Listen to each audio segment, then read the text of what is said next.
Hola, ¿cómo estás? Bienvenido o bienvenida a este video. Espero que hayas estado pasando un buen día. I hope you've been having a good day. The subjunctive in Spanish, arguably one of the hardest things for Spanish learners to understand. That is because we don't really use the subjunctive in English, and we're going to take a look at why. So the first thing you need to understand is that the subjunctive is focused on doubt. Understand that the subjunctive is a mood. It is not a tense. So technically, we can use the subjunctive mood in the past, present, and future tense. In the modern day, we don't really use the subjunctive in the future tense. However, it is used in the past and present. Today, we're only going to be taking a look at the present use of the subjunctive. Now, you may have seen this acronym before. It is called WEIRDO. If you've never seen this before, then don't worry about it. I always teach my students, forget this crazy acronym. Why?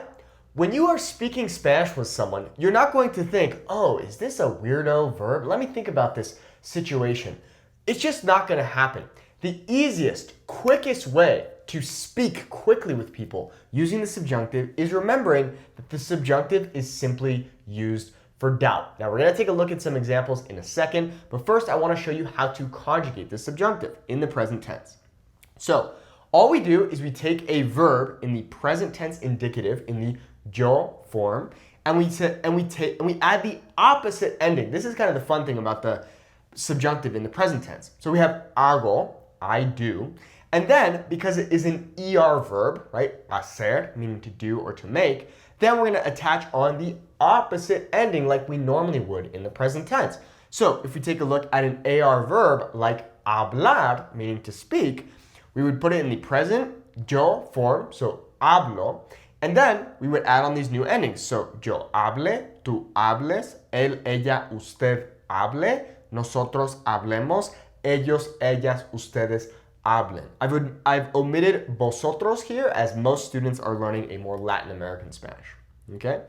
Now for ER and IR, hacer, for example, yo haga, tú hagas, él, ella, usted haga, nosotros hagamos, ellos, ellas, ustedes hagan, and so on and so forth. Same thing with IR verbs like vivir, viva, vivas, viva, vivamos, vivan. That's all we're doing. We're just cutting off that little O, adding on the new ending according to the rule. Now, like I had said, it's tricky because in English, we don't really use a subjunctive. This is why it's hard for us, because if I say something to you like, she wants me to go to the party, the word go in that sentence doesn't change. I wouldn't say go or something. I would just say go. So in Spanish, on the other hand, that word go would change. So instead of saying ella quiere que yo voy a la fiesta, it would be ella quiere que yo vaya a la fiesta. Okay, so now I'm changing the way the verb is conjugated to express doubt. The idea here is that it's not a guarantee that I'm going to go to her party. There is doubt, and therefore we use the subjunctive. So you may have heard the phrase que tengas un buen día or que tengas buen día. Well, the reason that we use tengas instead of tienes is because there is doubt. It's not a guarantee that you're going to have a good day. That might sound a little sad, but that is how Spanish works. There is doubt, and therefore, tienes becomes tengas. So, espero que tengas buen día. I hope you have a good day. There are certain trigger phrases, something like espero que or ojalá, that will trigger to us, okay, we're going to be using the subjunctive here because there is doubt. Words like recomendar, quiero, and so on. Okay? Now, let's take a look at this side of the whiteboard. Es importante que estudiemos para el examen. So, it's important that we study for the exam. Does it mean that we're actually going to study for the exam? Not necessarily. Therefore, we use the subjunctive because there is doubt. Just because something is important doesn't mean that it's actually going to get done. Okay, so es importante que estudiemos para el examen. And it really is that easy. we're doing estudio, we cut off the O, and then we're adding on the new ending according to our rule, which we can see right here, right? Estudiar, AR verb, we're talking about nosotros, so we have estudiemos. It's that simple.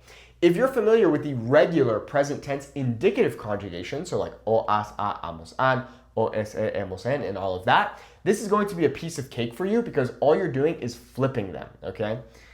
All right, dudo que ella sepa la respuesta. Dudo que ella sepa la respuesta. I doubt that she knows the response. I doubt. Okay, so that's literally doubt. Dudo que, I doubt.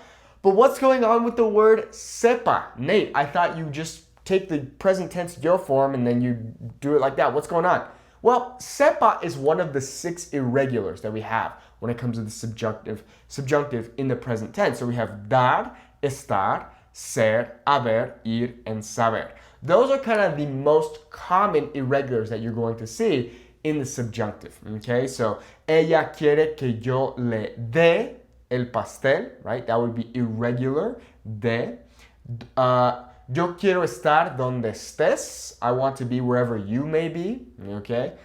Ser, okay? Haber, ir, saber, okay? Ir is a pretty common one, something like vaya, vayas, vaya, and so on, okay? So here we can see the verb haber being used. Ojalá que haya comida suficiente para todos. Hopefully, or I hope that there is enough food for everyone.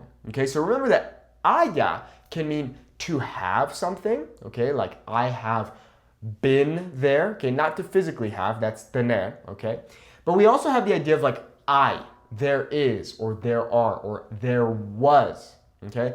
Here, the idea is there is or there are, but it's the subjunctive, there's doubt, because I'm saying ojalá, hopefully, or I hope so. Once again, the most important thing for you to remember when it comes to the subjunctive mood is that there is doubt. Right? There are 3 moods in Spanish. The indicative, which is the one you're probably most used to, so things of fact, right? Yo hablo español, that's a fact.